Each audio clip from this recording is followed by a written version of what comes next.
하나님 말씀 같이 봅니다. 우리에게 주신 말씀은 사무엘하 19장 24절부터 30절까지 말씀입니다. 사무엘하 19장 24절부터 30절까지 말씀 한 절씩 교독합니다. 제가 먼저 읽습니다. 사울의 손자 모비보셋이 내려와 왕을 맞으니 그는 왕이 떠난 날부터 평안히 돌아오는 날까지 그의 발에 맵실 내지 아니하며 그의 수염을 깎지 아니하며 옷을 빨지 아니하였더라. 예루살렘에서 와서 왕을 맞을 때 왕이 그에게 이르되 모세시여 내가 어찌하여 나와 함께 가지 아니하였더냐.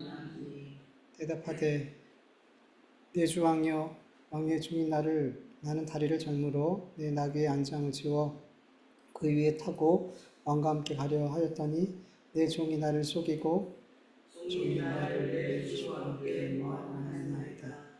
내 주 왕께서는 하나님의 사자와 같으시니 왕의 처분대로 하옵소서. 내 아버지의 온 집이 내 주 왕 앞에서는 다만 죽은 사람이 되지 아니었나이까. 그러나 종을 왕의 상에서 음식 먹는 자 가운데 두셨사오니 내게 아직 무슨 공의가 있어서 다시 왕께 부르짖을 수 있사오리이까 하니라. 왕이 그에게 이르되 내가 어찌하여 또 이 일을 말하느냐. 내가 이르노니 너는 시바와 밭을 나누라 하니. 같이 읽습니다. 모비보셋이 왕께 아뢰되 내 주께서 평안히 왕궁에 돌아오시게 되었으니 그로 그 전부를 차지하게 하옵소서 하니라. 아멘.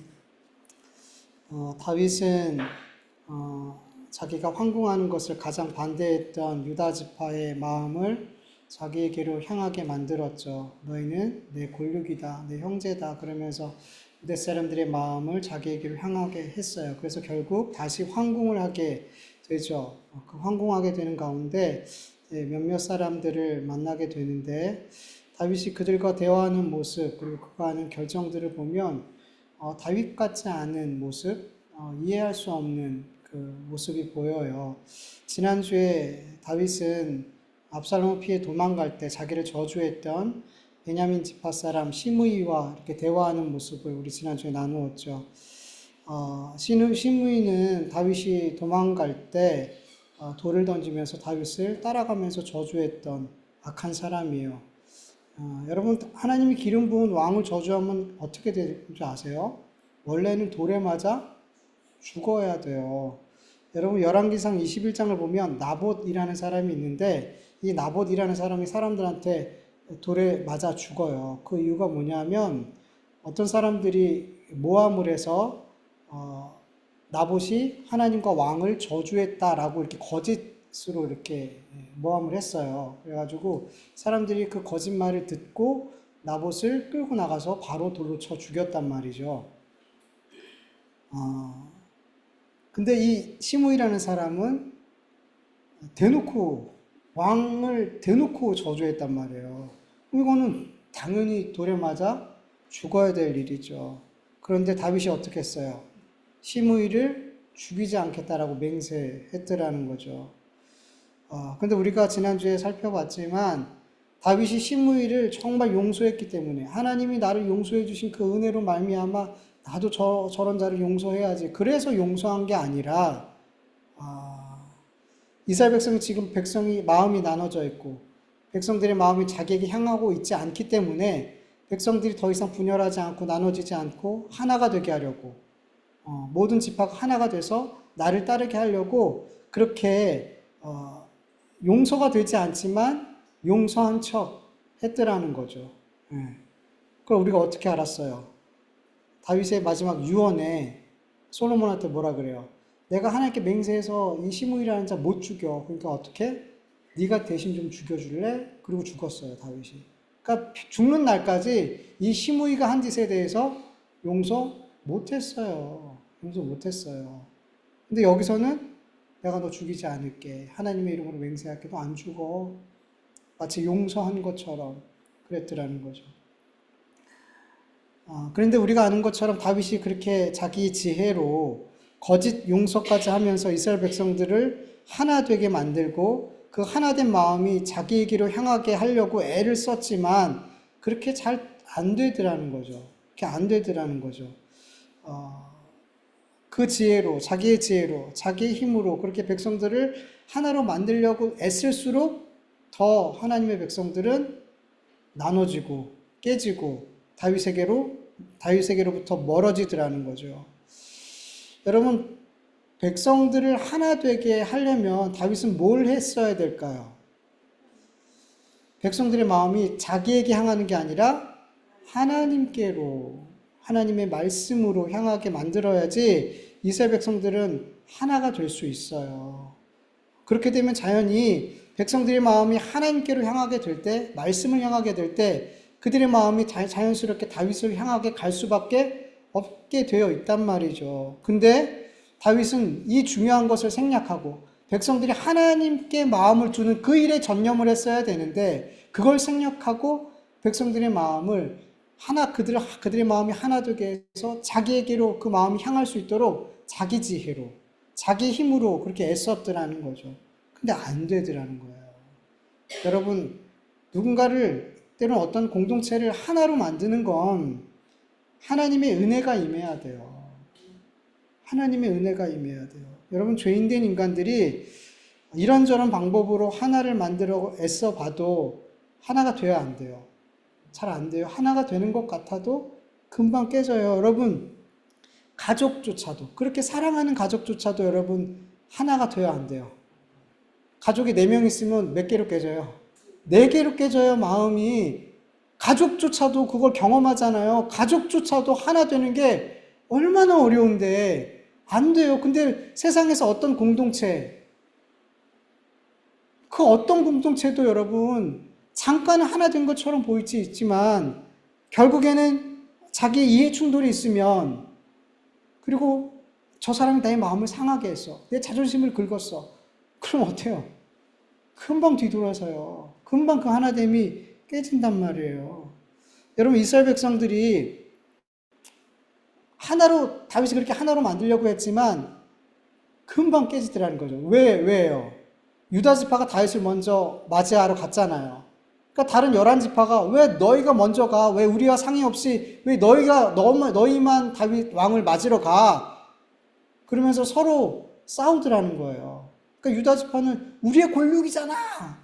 그러니까 우리가 먼저 가는 거지. 근데 우리는 11지파야. 11지파가 다윗, 너는 한 지파고 우린 11지파야. 그러니까 우리가 더 관계 있어, 다윗과. 그러면서 서로 이해 충돌이 생겨서 싸우더라는 거죠. 여러분, 이거 큰 일이에요, 작은 일이에요? 별일 아니에요.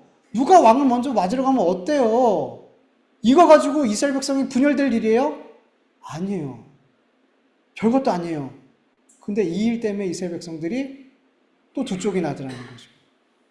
하나가 못 되더라는 거죠. 이 별것도 아닌 일 가지고. 안 돼요, 여러분. 우리 인간은 우리의 애씀과 우리의 노력으로 그렇게 하나를 만들려고 해도 아주 작은 이해가 충돌이 되면 그냥 깨져요. 나에게 조금만 손해가 나면, 조금만 자존심 상하면 깨지는 게 우리 인간들이 만드는 공동체고 우리가 애써서 하나됨을 그렇게 하나됨이 힘인 줄 알아요. 하나 되는 게 얼마나 큰 힘이 되는지 알아요. 그래서 하나 되려고 하는데 우린 잘 안 된단 말이에요. 잘 안 돼요. 왜냐하면 하나됨은 하나님의 은혜이기 때문이에요. 하나님의 은혜이기 때문이에요. 어떤 공동체가 진짜 하나가 되려면 우리 인간의 노력과 지혜와 애씀보다도 하나님의 말씀이 그 안에 있고 하나님이 그 공동체의 중심에 있어야지 그 공동체는 하나가 돼요. 빌립보서에 바울이 이런 말씀들을 했어요. 여러분은 같은 생각을 품고 같은 사랑을 가지고 뜻을 합하여 한 마음이 되어서 내 기쁨이 넘치게 해주십시오. 이렇게 편지를 썼어요. 그리고 그 뒤에 어떤 내용이 나오냐면 너희는 이 마음을 품으라 곧 그리스도 예수의 마음. 그러니까 너희들이 하나 돼서 너희들이 같은 생각을 품고 같은 사랑을 가지고 뜻을 합하여 한 마음이 되려면 예수님의 마음을 품어라. 그리고 예수님의 겸손에 대해서 말씀을 쭉 하거든요. 그리고 빌립보서 4장 2절 보면 그 교회에 그 두 리더가 있었는데 여자였어요. 유오디아와 순두계라는 여자 리더가 있었는데 그들이 자꾸 다퉜나 봐요. 뭔 이유인지 모르겠지만. 그러니까 바울이 뭐라 그러냐면 주 안에서 같은 마음을 품어라. 그러니까 주 안에서, 그러니까 인간적인 애씀과 노력으로 안 돼요. 안 돼요. 그러니까 주님의 마음을 품어야 돼. 그 마음이 뭐예요? 겸손. 그 마음을 품을 때 그 공동체가 너와 내가 하나가 될 수 있다라고 말씀하고 있어요. 여러분, 우리가 겸손하게 될 때, 여러분 서로가 서로에 대해서 겸손하게 대할 때, 여러분 그 공동체는 하나가 돼요. 여러분 겸손은 나를 낮추는 게 아니에요, 사실은. 막 사람들이 막 칭찬해주면, 아우, 저 그런 사람 아니에요. 그러면서 막 자기를 막 있는 대로 깎아내리고 막 그러죠. 그렇게 막 그런 사람 아니에요. 막, 저도 똑같아요. 막 그러면서 자기를 낮추죠. 근데 여러분, 겸손은 나를 낮추는 게 아니라 상대를 높여갖고 내가 낮아지는 거예요. 그게 겸손이에요. 상대는 그대로 있어. 그리고 나만 낮춰. 그럼 여러분 이건 잘못하면 굉장한 교만이 될 수 있어요. 그래서 겸손은 상대를 높여주는 거예요. 상대가 높아지면 나는 자연스럽게 낮아져요. 내가 굳이 나를 낮추지 않아도 돼요. 근데 사람들은 대부분 어떻게 하냐면 상대는 그대로 두고 나만 낮아지는 척해요. 그 뒤에 또 엄청난 교만함이 있어요. 겸손한 척하면서 더 나를 높이더라는 거죠. 이런 게 얼마나 많아요, 우리의 삶 속에. 그래서 그런 겸손이 아니라 주님의 겸손은 우리를 높여주시는 거예요. 주님도 낮아주셨지만 우리를 어디까지 끌어올렸어요? 주님의 자리까지. 나의 친구다. 주님 뭐라 그래요, 우리한테? 너희는 이제 나의 친구다. 우리를 거기까지 올리더라는 거죠. 그게 주님의 겸손이에요. 그렇게 낮아질 때 상대가 보이는 거예요. 그래서 상대의 어려움이 보이고, 상대의 고난이 보이고, 상대의 그 슬픔이 보이고, 그래서 위에서 기도해 주게 되고, 그럴 때 그 공동체가 어떻게 돼요? 하나 되는 거죠. 하나가 될 수밖에 없는 거죠. 그러니까 내 이익을 생각하지 않잖아요. 겸손하게 그를 먼저 생각하니까 누군가가 자꾸 나를 먼저 생각해 주는데, 나를 높여 주는데 거기서 하나됨이 이루어지지 않을 수가 있냐는 거죠. 하나됨이 깨지는 건 자꾸 나를 생각해서 깨지는 건데, 내 이익을 생각하기 때문에, 내 자존심 생각하기 때문에 하나됨이 깨지는 건데, 그 사람이 나를 먼저 생각해. 서로가 그렇게 생각해.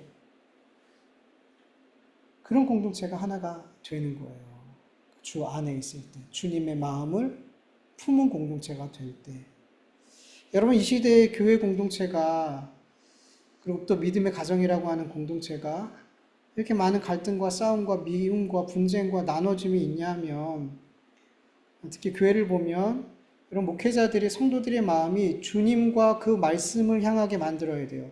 제가 여기서 할 일은 우리 성도님들이 자꾸만 그 마음이 주님을 향하게 만들어야 되고, 주님의 말씀에 순종하는 그 삶을 지향하게 만드는 그 일을 하는 게 저예요. 그런데 목회자가 자꾸만 어떻게 하냐면 성도들한테 자기가 인기 있고 싶어 해요.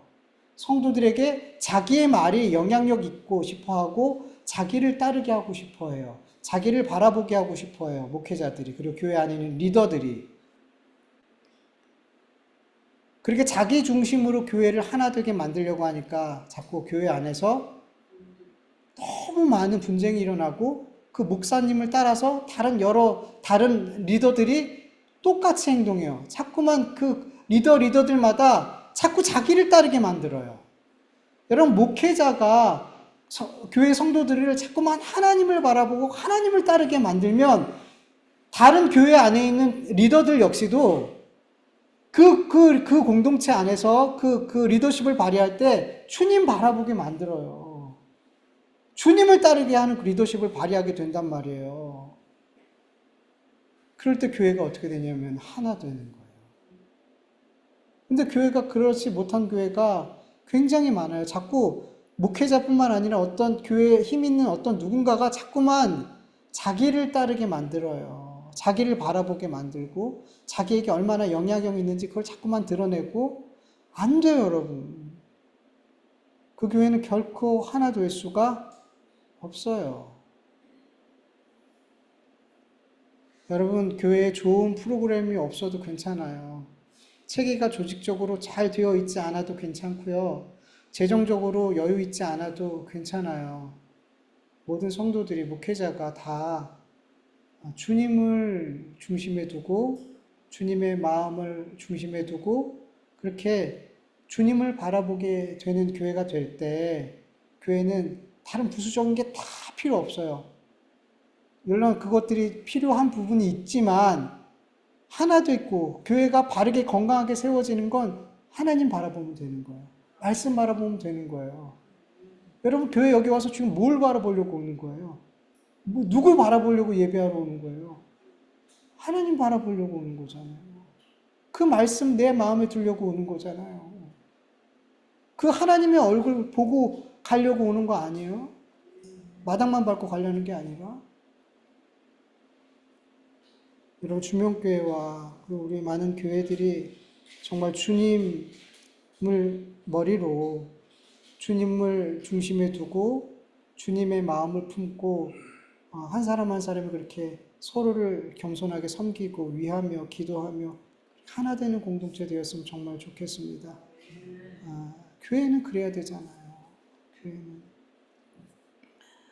여러분, 오늘 본문 보면 시므이 이후에 다윗을 누가 찾아오냐 하면 무비보셋이 찾아와요.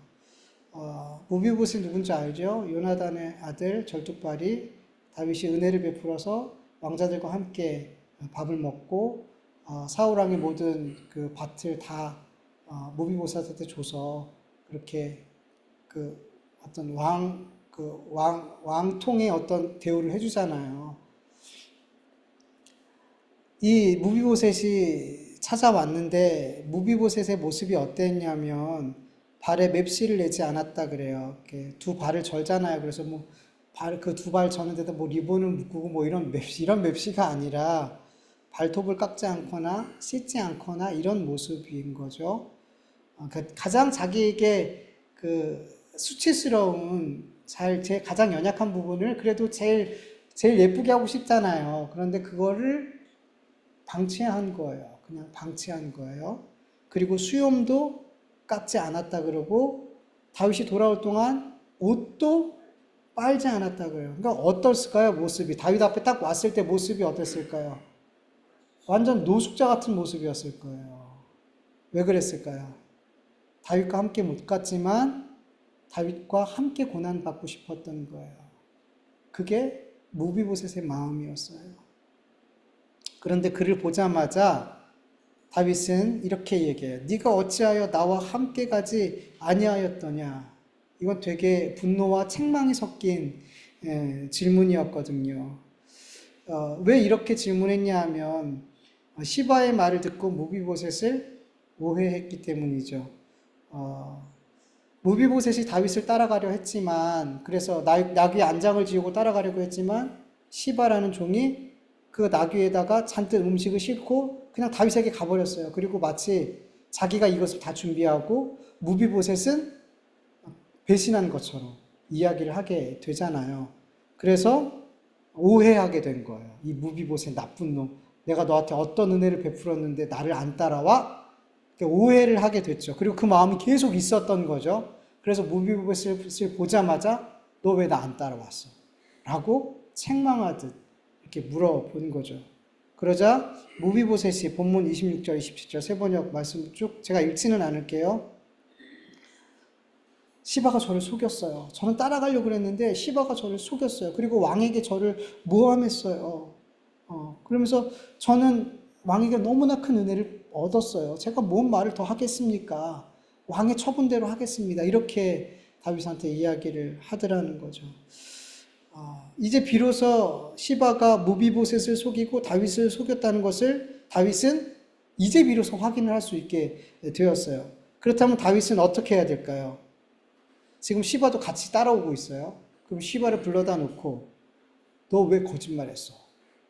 그를 책망하고 시바한테 지금 무비보셋의 모든 밭을 다 줬잖아요. 무비보셋을 괘씸하게 여겨서 무비보셋한테 줬던 모든 거 뺏어갖고 시바한테 줬잖아요. 그러면 어떻게 해요? 시바는 징계하고 왕을 속였으니까. 그리고 시바에게 줬던 모든 재물은 원래 소유였던 무비보셋한테 다시 돌려주고, 이게 맞지 않아요? 이게 공의롭고 정의롭게 판단하는 거 아닌가요? 그런데 다윗이 어떻게 말하냐면 29절 보면 무비보셋한테 이렇게 말해요. 네가 어찌하여 그 이야기를 또 꺼내느냐? 나는 이렇게 결정하였다. 너는 시바와 밭을 나누어 가져라.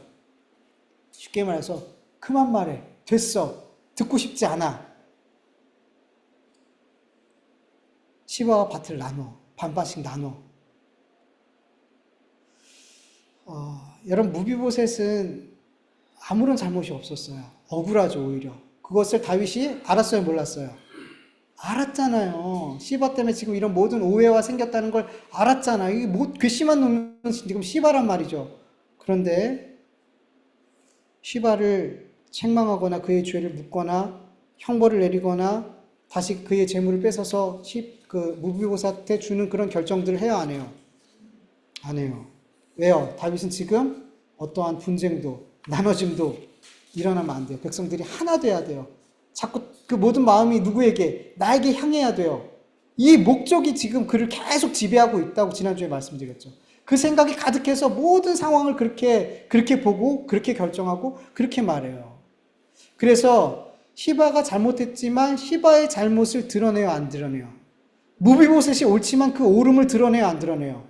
아무것도 안. 잘못도 드러내지 않고 옳음도 드러내지 않아요.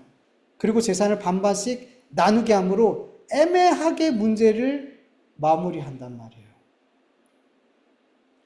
다윗은 왕으로서 지금 공의롭게, 정의롭게 행하지 못하고 있어요. 다윗은 적당한 타협안을 제시하면서 적당하게 공의와 정의를 행하려고 하고 있더라는 거죠. 여러분, 적당한 공의와 정의는 공의와 정의가 될 수가 없어요. 없어요. 여러분, 적당한 공의와 정의를 행하는 건 사실 누구 손을 들어주는 거예요? 옳은 사람의 손을 들어주는 거예요? 아니면 악인의 손을 들어주는 거예요? 악인의 손을 들어주는 거예요. 악인의 손을. 사실 무비보셋은 되게 억울하잖아요. 재물도 다 뺏겼잖아요. 근데 너 오라! 라는 판결도 내리지 않고 재물만 반을 얻었어. 그럼 누가 이익이에요? 시바만 이익인 거예요, 지금. 근데 이런 공의, 이런 정의가 어디에 많아요? 이 세상에 너무 많아요. 이 세상에 적당한 공의, 적당한 정의가 너무 많아서 결국에는 누가 손해를 봐요? 옳은 자들이, 선한 자들이, 착한 일을 한 자들이, 억울한 일을 당한 자들이 오히려 손해를 보고 악을 행한 사람이. 이채영 집사님 누가 사기를 당해서 1억 원을 뺏겼어. 근데 재판장 갔더니 5천만 돌려줘. 나 너무 억울해. 근데 이 판결이 바뀌지도 않아. 이러면 이제 계속 죽는 날까지 그 억울함이 가는 거죠. 근데 이런 일이, 이보다 더 심한 일들이 이 세상에 너무 많아요. 적당한 공의. 공의인 것 같으면서 공의 아니고, 악한 일 같으면서도 악한 일이 아닌, 이 애매한. 근데 이건 결국엔 다 악인의 손을 들어주는 일이라는 거예요. 지금 이 애매한 적당한 공의와 정의를 행함으로 지금 다윗은 시바의 손을 들어준 거라는 거예요.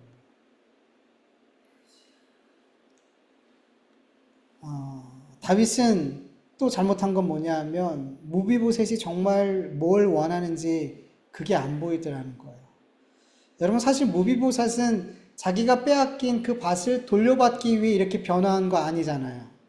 그리고 자세히 보면 시바가 어떤 징계를 받는 거 이것도 별로 관심이 없어요. 뭐에 관심이 있을까요? 다윗이 자기의 마음을 알아주는 거. 다윗을 향한 자기의 마음이 어떠한지 알아주는 거. 근데 너무 알기 쉽지 않아요? 그의 모습만 봐도. 그 거짓골을 하고 나온 그 모습만 봐도 그가 지금 어떻게 시간을 보내고 있었는지 그냥 보면 알지 않냐고요. 그리고 그의 말을 들으면 어때요? 얼마나 다윗을 위한 그 마음이 있냐는 거예요. 근데 그 마음, 그 진심을 다윗은 알아주지 않아요. 아니, 알아보지 못해요. 왜? 무슨 생각으로 가득해요? 백성들을 하나로 만들어야 돼. 백성들의 마음이 나를 향하게 만들어야 돼.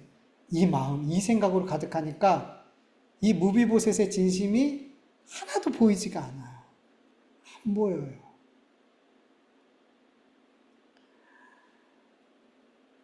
그래서 이렇게 어처구니 없는 결정을 해버리려는 거죠. 그리고 이걸로 말미암아 무비보셋은 정말 쪼잔한 사람이 되고, 그리고 정말로 그의 진심은 하찮은 것이 되어버렸어요.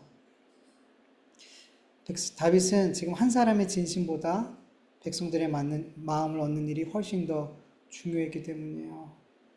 그런 반면 무비보셋은 다윗의 어떤 결정을 내려도 그 결정을 받아들일 준비를 하고 있었고, 그리고 다윗에게 조금의 걸림이 되고 싶지 않았어요. 그래서 시바와 반반씩 나눠라 그럴 때 뭐라 그래요? 그게 혹시 걸림이 될까봐 다 주세요. 저 안 가져도 괜찮아요. 시바한테 제가 저한테 주셨던 모든 것 다 가지라고 하세요. 전 괜찮아요. 그러니까 다윗에게 조금의 걸림도 되고 싶지 않은 그런 모습인 거예요. 그러니까 다윗을 향해 온전해요. 무비보셋은 다윗이 그렇게 서운하게 말해도 자기 진심을 몰라줘도 마음이 바뀌지가 않더라는 거죠. 여러분 지금 다윗의 모습과 무비보셋의 모습을 보면 누가 훌륭해요? 무비보셋이 훨씬 더 훌륭해요. 다윗은 결코 지금 훌륭하지 않아요. 의롭지도 않고 진실하지도 않고 옳지도 않아요. 다윗은 하나님의 사자와 같은 그런 왕도 아니에요. 정말 아무것도 아니에요. 다윗은 그렇게 자기를 속이며 거짓으로 용서를 하고 공의와 정의와 진심을 외면하고 그렇게까지 하면서 이스라엘을 하나로 만들고 그 마음을 자기에게로 향하게 만들려고 했지만 그럴수록 다윗은 다윗답지 못한 삶을 살더라는 거죠. 그럴수록 이스라엘은 더 분열되고 백성들의 마음은 자기에게서 멀어져 가더라는 거죠. 그리고 결국 세바가 두 번째 반란을 일으키게 되었어요. 여러분, 다윗은 그 위기 가운데 자기의 지혜로 백성들을 하나로 만들려고 했고 자기의 왕권을 굳게 지켜내려 했단 말이에요. 그런데 아무것도 뜻대로 되어지지 않았어요. 그리고 정말 자기를 위한 사람들에게는 엄청난 상처들을 주더라는 거죠.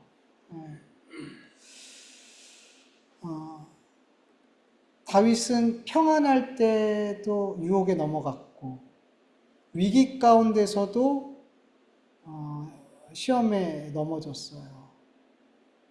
여러분 평안할 때도 유혹에 넘어가지 않고 어려울 때도 시험에 들지 않으려면 여러분 하나님을 가까이 하는 것밖에는 없어요. 다윗이 지금 계속 왜 이렇게 잘못된 나쁜 수를 자꾸만 두냐 하면 지금 하나님과 가까이 하지 않기 때문이에요. 이 위기 가운데 지금 다시 압살롬이라는 문제는 해결됐는데 이스라엘 백성들이 두 쪽 나 있어요. 마음이 분열되어 있어요. 더 큰 일이거든요. 근데 이 위기 가운데 끝까지 하나님이 하심을 기다리며 하나님께서 백성들의 마음을 하나로 만들게 하기 위해서 그 일을 위해 애쓰고 정말 해야 할 일을 해야 됐었는데 다윗은 하나님을 의지하지 못하고 자기의 힘으로 이 모든 어려움을 해결하려 했더라는 거죠. 여러분 이건 굉장한 시험이에요. 우리의 삶에 어려운 일이 있을 때 우리는 이 시험을 반드시 겪게 돼요. 하나님을 믿고 의지하고 기다리고 하나님의 방법을 따를 건지 아니면 더 쉬워 보이는 더 빠르게 해결할 수 있을 것 같은 그런 내 힘과 내 지혜와 사람들을 의지하고 여러 상황들을 내가 이렇게 좋게 만들어서 그렇게 할지 그렇게 이 시험들이 항상 있단 말이에요. 그때 우리는 이렇게 다윗이 그 모습을 보여주고 있잖아요. 이 위기 가운데 내가 해봐야겠다. 내 지혜로 이 문제를 어떻게든 통과해 봐야겠다. 이랬을 때 좋은 결과가 잠깐 나는 것 같지만 돼요, 안 돼요? 결과적으로 보니까 안 되더라는 거예요. 오히려 더 나쁜 결과가 나오더라는 거예요. 여러분, 위기에 처했을 때, 어려운 일을 당했을 때 그런 시험이 분명히 있어요. 이렇게 해볼까? 저렇게 해볼까? 저 사람한테 부탁해볼까? 자꾸 내 안에 그런 생각들이 있어요. 그럴 때 어떻게 해요? 그 생각을 자꾸만 접으셔요. 그런 생각이 들 때마다 물리치세요. 그리고 주님 앞에 엎드리세요. 주님 도와주세요. 주님, 제가 어찌해야 될지 모르겠어요. 저는 이 문제를 감당할 힘이 안 돼요, 하나님. 그렇게 하나님, 제가 이 상황에서 어떤 결정을 해야 되고 또 누구를 만나야 되고 제가 어떻게 해야 될지 하는 저에게 지혜를 주세요. 그렇게 그 위기 가운데 더욱더 하나님을 가까이 하길 축원합니다. 다윗이 만약에 그 백성들이 나눠지는 모습을 보면서 하나님, 백성들의 마음이 나눠져 있어요. 하나님, 저 분열된 마음을 하나로 만들어주세요. 그렇게 하나님을 의지하면서 하나님께 기도했다면 훨씬 더 쉽게 문제가 풀려졌을 거고 백성들의 마음이 자연스럽게 다윗을 향하게 됐을 거고 그리고 두 번째 반란도 일어나지 않았을 거예요.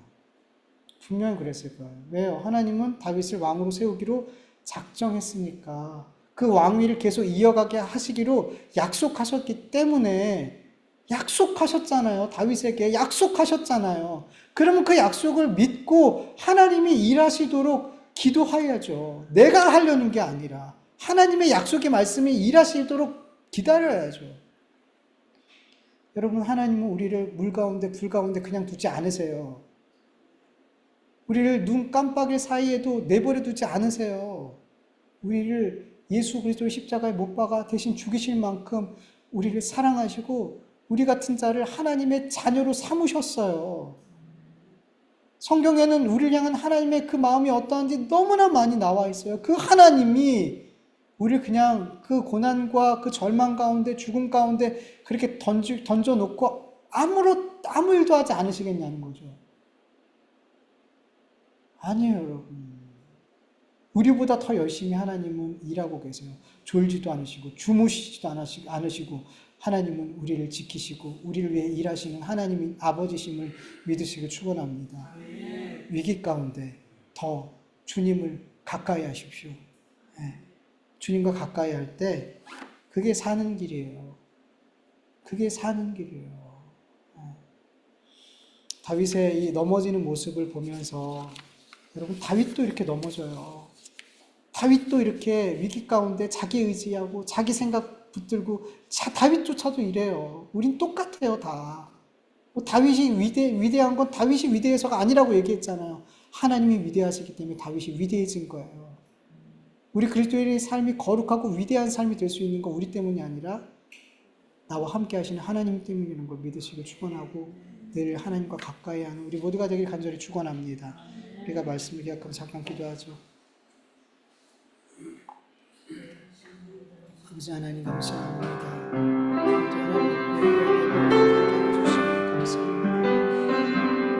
아버지 하나님, 우리가 주님께 예배를 드리는 것이지만 아버지 하나님을 불러주셨고 우리에게 은혜와 사랑과 자비를 베푸시기 위해서 오늘 우리를 이 자리에 불러주셨습니다. 우리가 하나님께 뭔가를 드리는 것 같지만 하나님 우리를 이곳에 주시기 위해서 더 많은 은혜와 큰 위로와 큰 힘을 주시기 위해서 우리 이곳에 불러주셨습니다. 하나님, 그래서 이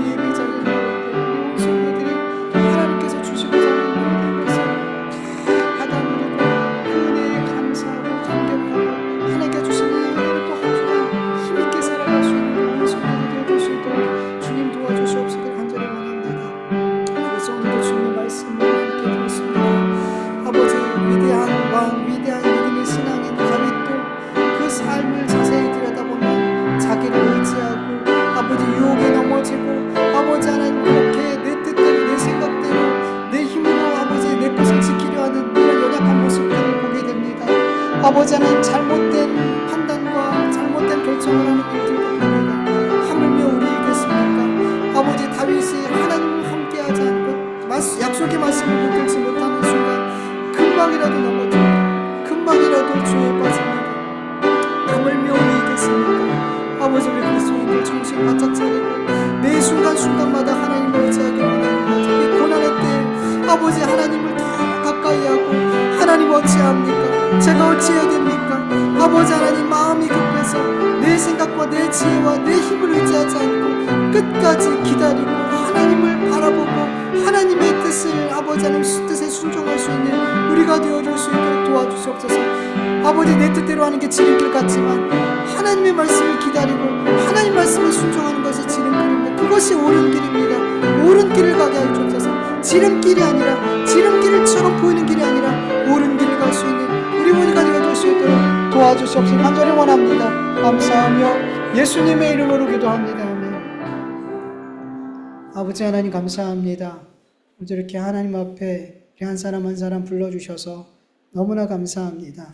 하나님 앞에 이 시간 우리가 예배를 드리고 우리의 헌금을 드리고 우리가 무언가를 하나님 앞에 드린 것처럼 보이지만 하나님은 우리에게 더 큰 은혜와 사랑과 긍휼과 새 힘과 능력을 부어주시기 위해 우리를 이곳에 불러주셨습니다. 하나님은 우리에게 주시기 위해서 이곳에 불러주셨습니다. 우리가 늘 예배의 자리에 나올 때마다 그것을 잊지 않게 하여 주시옵소서. 우리가 뭔가 드리는 것 같지만 사실은 엄청난 하늘의 은혜를 받고 있다는 것을 잊지 않고 그래서 예배의 자리에 나올 때마다 미리 감사하고 미리 찬송하고 미리 하나님께 영광 돌리는 마음으로 이 자리에 나올 수 있도록 도와주시옵시고 하나님께서 주실 것들을 기대하며 나올 수 있도록 도와주시옵소서. 아버지 하나님 오늘도 주의 말씀을 들었습니다. 아버지 하나님 다윗 같은 믿음의 신앙인도 위대한 신앙인도 그렇게 유혹의 때에 넘어지기도 하고 위험한 때에 시험에 들어 자기를 의지하고 자기의 지혜를 의지하며 그렇게 자기가 자기를 지키려는 삶을 보게 됩니다. 하물며 우리이겠습니까? 하나님 다윗조차도 하나님께 기도하지 않고 하나님을 가까이 하지 않을 때 사울보다 더 악한 삶을 사는 모습을 보게 됩니다.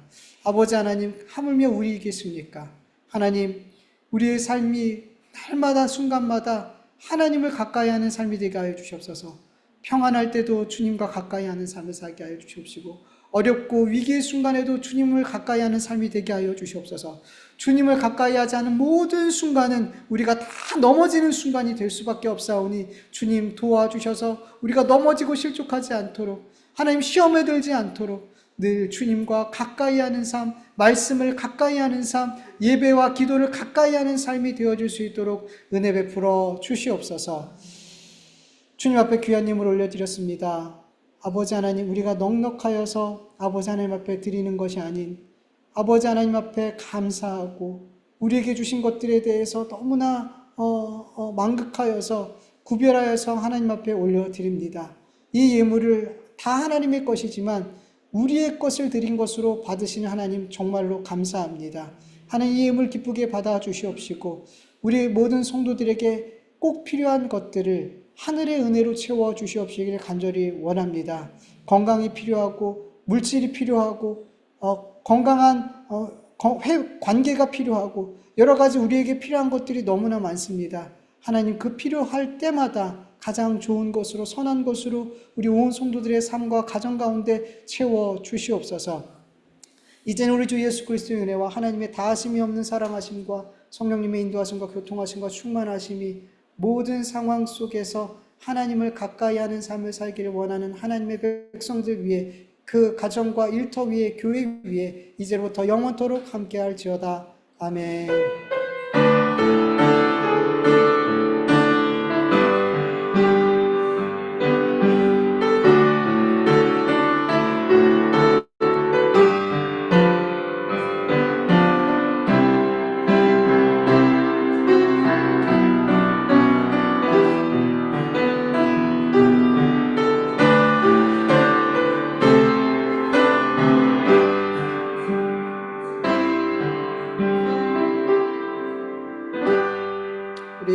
되신 하나님께 감사와 영광의 박수 올려드립니다. 하나님 감사합니다. 예배를 받으시고 오늘을 풀어주시고 소임 주시는 주님 감사합니다. 감사합니다. 예배 마쳤습니다. 확실히 날씨가 조금 덜 더워지니까 우리 유선 집사님 나오셨어요. 네, 아이고 감사해요. 이렇게 생각보다 일찍 오셨어. 그러니까 조금 덜 더워지니까 바로 나오시네. 아이고 얼굴 뵈니까 좋네요, 집사님. 얼굴이 더 밝아지신 것 같아요. 더. 아이고 자 우리 네? 좀 시원해졌어요. 맞아.